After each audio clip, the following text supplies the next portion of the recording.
Okay, today's topic is echo chambers. And I got something special to kind of bring that up with echo chambers. Echo chambers. Did you like that? I wondered if I was about to say, you mean like a little sound effect? Yeah, I need a sound effect for echo chambers. What do we mean by echo chambers? Are you going to turn that off? Or are we going to yes, make people listen to that the whole That's why I asked you to define it so I can turn it off. So what are echo chambers? Man, I got some work to do on this whole podcast. Hey, we're all a work in progress. Echo chambers. Well, this came up because the last conversation we had, this ended up on our list. Specifically, I have been thinking, and we've been talking a lot about the way that I think before, if you had to, I think before we, okay, let me just think about what I think. Before we all had social media being one of the main ways that we're hearing from friends and distant friends and non-friends.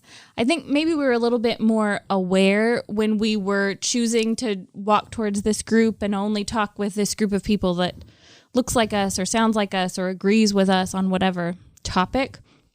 But I think that because we now have these networks of, I have thousands of friends on Facebook, we maybe have a false sense that we are getting a bigger slice of reality than we really are. And as the internet, I think it started even just with the pandemic starting, I have been realizing more and more the reality that these social media is free to me because other people are using this platform and are paying to use the platform to sell products to me.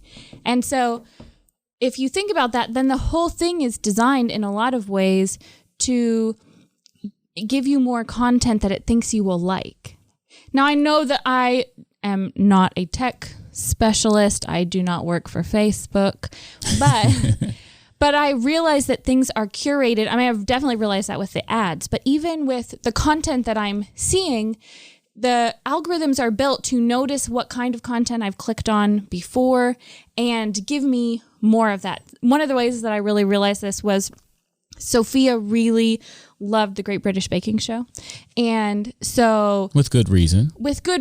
And it's actually one of the reasons that I care so much about creating and not just consuming, because that was her initial gut reaction to watching the Great British Baking Show was to make more cakes. Mine was to eat and hers was to make. Right? I think so many of us are like, now I need to go eat a cake and sit and watch more people bake while I eat. And Sophia's response is, okay, now we need to go make a cake. We need to frost a cake. We need to make this. We need to make that. She wants to take the little bit that she's learned and go do something with it.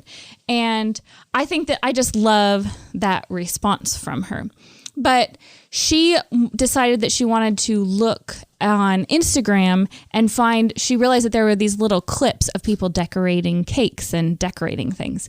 And so she would ask to go look for them. And it only took a day or two of her searching Instagram for cake decorating tips. For my feed has nothing to do. My intentional people that I follow zero cake decorators. But just Sophia's search on Instagram turned my entire, what is that little thing though? It's is it the search bar? Whatever the thing where if you're just exploring Instagram for things that it thinks that you might like. Yeah, your search, yeah. The search, that entire feed. It used to be fairly lots of different sorts of things, and it became exclusively cake decorating. That's what happened to me when I started looking for those shoe boxes for my shoes.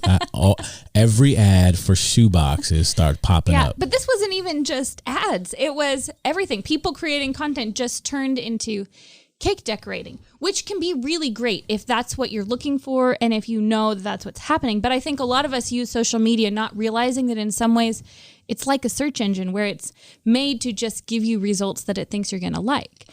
So that's what happens when we have friends that all kind of believe the same thing and kind of post the same articles or video clips. Then everything we see in our news feed is curated by what we've clicked on and what our friends have sent us. Yeah, and I think that's the fact of it's curated by what you click on, because you may have started out with a more diverse set of friends that you befriended, but we've been realizing more and more, just because your Facebook friends or Instagram, followers, doesn't mean that people are even seeing your content. No, they're not. It's based off of what they've interacted with. So, and often we tend to interact with the things that we like. And so I think some of it it's like we're just we are experimenting on ourselves with all of this technology. And so I think some of it is just completely unawares that the internet has curated for us. The algorithm. Yes. Clearly, I don't do tech. I can barely say the word algorithm.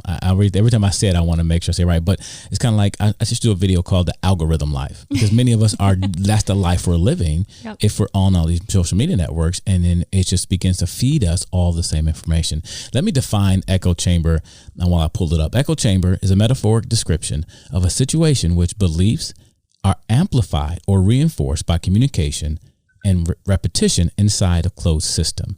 And so that closed system could be Facebook, Instagram, Twitter, the news stations we choose to watch, because they have this same bent. And I think it's hurting us because we're not hearing different voices. And like we talked about in our previous podcast, the nuance thing. We don't hear nuance. All we hear is this is how it is. And we hear something opposing that where we clutch this and we're not holding it like this. And I think the way that a lot of different things, but especially the way I'm just realizing the way that these social media algorithms have shaped a closed system that I at least was not really aware of how closed it was. And so it makes it easy to dismiss when I do encounter a completely different point of view. It makes it easy to dismiss it because it feels like I have this wide group of friends and the only thing that any of them are sharing or believing is this single set. But I realize it's based off of an algorithm that made some choices for me, and I just didn't even realize that was happening. And so one of the things it's just had me thinking about is the fact that I need to use the internet, use these as tools, but be careful that I see them as tools and that I'm a little bit more aware about what they're actually doing for me and how they can help me, but also how they can hurt me by artificially closing in the system, that they're giving me more of a closed system than I actually thought I was getting. Right. So what can we do about it? Well, the first thing is I think we could just have more actual conversations and realizing that maybe we're stuck in an echo chamber, maybe. And that's so I think, again, as I thought about this, are we telling people that everyone is stuck in an echo chamber? No, I'm saying I think we need to evaluate that, because I didn't realize how much the algorithm worked to feed me the same things until I started looking for shoe boxes for my shoes, and all of a sudden everything was about shoe boxes. And the same thing with Sophia and the Great British Baking Show. So I think it's important to evaluate, because if we're getting a lot of information, and all of us get sucked into social media. I mean, if you have it, you get sucked in, and you can find yourself just scrolling, and all you see is this one point of view. So for me, I've actually intentionally started subscribing to people that I wouldn't normally subscribe to, that I wouldn't necessarily follow, because I wanted to be able to get some, and I've heard about different people, and I'm subscribed to them, and just the other things that are just outside of my norm, because I want to be able to hear from other voices and not just the ones that I think are from my friends. I have 5,000 friends on Facebook. They're not all my friends, okay? And I think, and that's just the funny thing for me is Facebook has been more diverse than Instagram, because I have 5,000 friends, and I have a lot of those are students who heard me speak, parents, they are adults who heard me speak, probably less kids now than before, but it's a wide range. I didn't notice that as much until Instagram, because most of those are more friends than they are people who may follow me or hear me speak somewhere. Yeah. And I think that I'm just becoming aware of the way that it happens on social media, but this is not anything new, and it exists in different places. I'm really aware of the fact that because both of our kids are in the same school, they go to the same campus, even the preschool is on the same campus, that is a closed system. And there are really great things about closed systems, and then there also are liabilities to it being a closed system. The same with church. There is a way in which just the quirks of your church create a closed system, and there are things that can be comforting in the way that, when you share things in common, that can be really great. But I'm just becoming more and more aware of the need for that, or the need to recognize it and to pay attention to where that is becoming an issue and starting to find ways of incorporating more voices. I think even in community, it's important, not just online, but in community. And I think that community is not just with race, gender, and age. I think being a part of the church most of my life, it's always segregated by age. Like you have the preschool group, the kindergarten group, the first grade, and then you go up to adults. You have junior high, you have high school, you have young adults, you have college career age, you have young married, you have old married. They don't call them old marrieds, but then we have the salt and pepper team. You know what I mean? So, but then where can we have that group? And I always remember what you said. And I don't know if I'm quoting you right, but when you were in college, you didn't like it because you were kind of all basking in your ignorance together. Like you didn't have other voices. Yeah, that was it's kind of I've always felt a little bit outside a lot of the norms, a lot of the normal systems.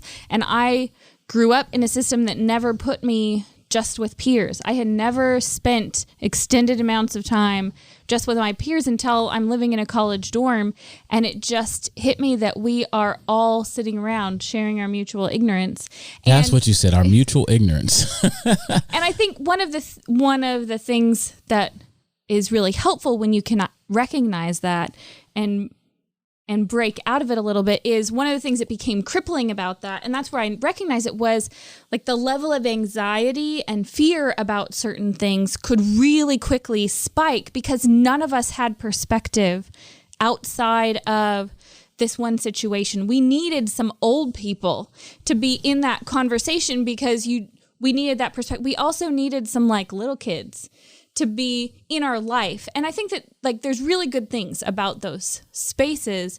But again, it just hit me, man, I need to start cultivating, as all my other relationships had became really distant. I needed some children in my life so that I remembered what that was like. And I needed some older people who had been through this season, who had seen a lot more history. It just helped to give a little bit of perspective. It didn't mean that my situation wasn't real or didn't matter, but it helped me put it in the right place and it not just take over and be all of life. One of my favorite stories is about when I was single before we met. Even after we met, about the people I hung around with. We call it OSG, the original small group, part of my church back in St. Louis. Shout out to the OSG. But I loved being around them. And even before we got in that small group, when I was part of the church, I loved being around married couples and families so I can see. And it wasn't even conscious, but once I got around them, I started seeing things and start noticing things and learning from them, learning from their mistakes, learning from their things they did that were good. And I would never forget the biscuit story where me and a friend went, we were going to watch some college football. And we went to, his wife was going out for the first time after she had a newborn, and we were watching the baby. We went and got some chicken and all the stuff. We brought it back, and she was like, where's my biscuit? And he was like, well, then he made the huge mistake by trying to go in the refrigerator and get a biscuit from the night before that was, from yesterday, that was kind of leftover biscuit. And I was like, oh, this is not good. It didn't go good. But I remembered, if I get a biscuit, give my wife a biscuit.